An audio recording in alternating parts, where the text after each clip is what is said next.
Andrew Nelson Lytle was an American writer, essayist, dramatist, and literature professor. Born in 1902 in Murfreesboro, Tennessee, the son of Robert Logan Lytle and Lily Bell Nelson, he attended Vanderbilt University, meeting and befriending Robert Penn Warren, John Crow Ransom, and Alan Tate during his studies, co-founding the Southern Agrarians literary group under Ransom. Their philosophy expressed in their joint manifesto, "I'll Take My Stand, the South and the Agrarian Tradition," his own contribution praising small family farms as preferable, he himself being a farmer. He proceeded to write novels, many of them set during the Civil War, his first book, however, being his 1931 Bedford Forrest and His Critter Company, being a biography of Nathan Bedford Forrest of Confederate Army and KKK infamy. He also taught at the University of the South at Sewanee, and worked as editor of the Sewanee Review from 1961 to 1973. He also taught literature and creative writing at the University of Florida. His students included the novelists Madison Jones and James Dickey. He died in 1995 at Monteagle, Tennessee. His first novel was the 1936 The Long Night, a story of a man pursuing the men who had murdered his father, set in Alabama. His most well-received novel was his 1957 The Velvet Horn, a complex novel sometimes compared to Joyce's Ulysses. We shall be reviewing his third novel, the 1947 A Name for Evil. In the beginning, the narrator recounts how he first visited the grotto, an old house that once belonged to some relatives of his, with his wife Ellen.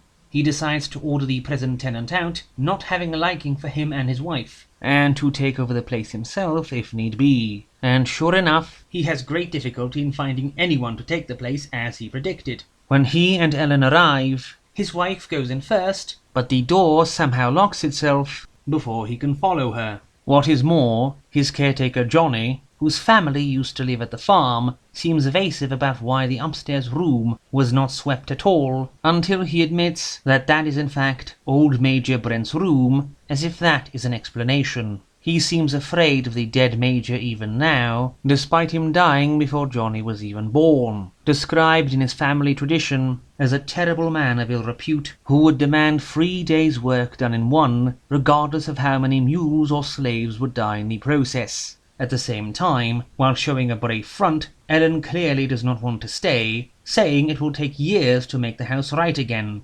As they drudge on to make it profitable, the narrator sees a strange man about in the house, without a reason for him to be there, but on closer inspection, the man disappears beneath an arch and does not come back out the other side. The narrator initially thinks he is the only one to have seen this apparition, but after a while, Johnny admits to have seen him in the past as well. The meeting is repeated, with the stranger watching him very intently, an evil, malevolent expression in his face. The narrator is told this is in fact old Major Brent, and the narrator finds out that Major Brent was even worse in life than he had heard before, wearing out 6 wives to death, and somehow draining the life force from his children, leaving them but husks. Then he dismissed them all from his estate, just so he could watch a full crop that they had all made, that none were allowed to harvest, rotting in the fields, and wasted on purpose. The narrator finds himself haunted by the personal interest of the Major, and it is hinted